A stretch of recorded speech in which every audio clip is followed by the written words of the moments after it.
Have you ever seen Satan?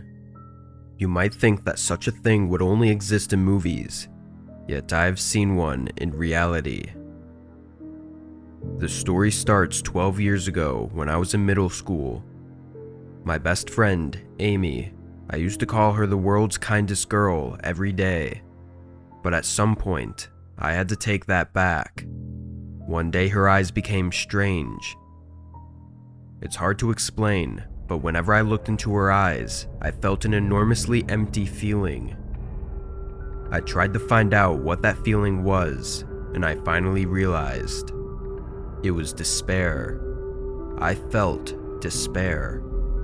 I did not have a clue why I was falling into this feeling, although I was just looking at her.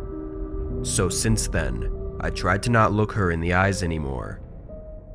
One day, she held my hands and asked me, "Do you have any wishes? Do you want good grades? Do you want to go to a good university? Or do you want a boyfriend? You can have whatever you want."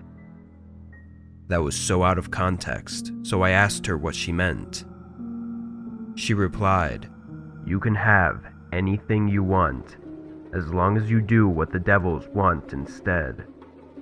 For that moment, her eyes looked dark red, as if they were full of red veins. I screamed with shock, and her eyes went back to normal. Then, she held my hand and took me to the back alley. She took something out of her pocket. Inside the black bag were animal fur balls and blood. I screamed and asked what it was. Then she replied, "I sacrificed the cat's soul to a Satan. Then they granted my wish." She showed me a picture of a boy in her class, and she said, "Soon, he will be my boyfriend."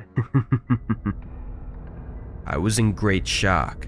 She also told me, "Make a deal with Satan, and you will have whatever you want."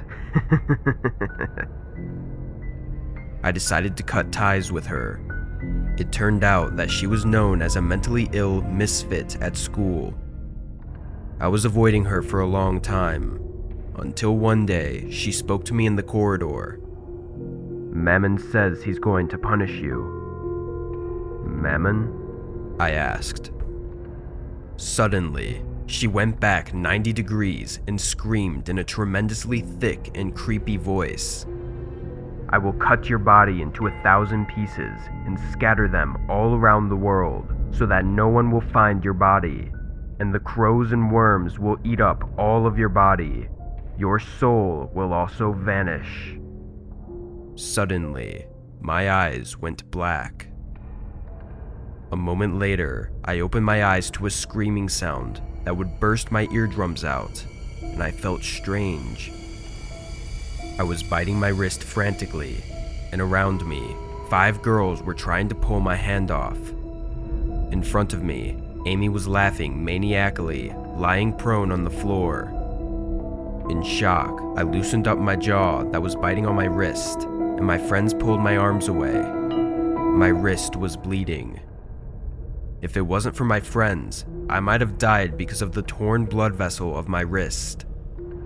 I could not tell the truth to my parents, as I was afraid that they would send me to a psychiatric ward. Ever since, I was so terrified that I've been avoiding Amy. I moved to a different city as I became a high school student, and luckily, I could get away from her. Nothing happened to me anymore. Time went by, and when I became a university student, I heard news about Amy by chance. When she was in high school, she went camping with her 3 best friends, and 2 of the friends bit each other's necks and died. One of them ran away and called the police. When the police arrived, Amy was talking to her friends' bodies. The survived friend testified to the police. "Amy always said that her dream is to become a first-class demon. To do that, she said that she has to kill 33 people. She also said that she should take human souls and change them into demon souls. She begged us to become her sacrifice. She told us that she would make us born as demons if we let her do it. She said that we could receive eternal pleasure as a gift. Her body was trembling as she said that. Amy is now in jail. As time went by, I became a mature adult. But whenever I think of her, I shed tears in fear. What would happen to me if I had been friends with her all along? I might have become her sacrifice.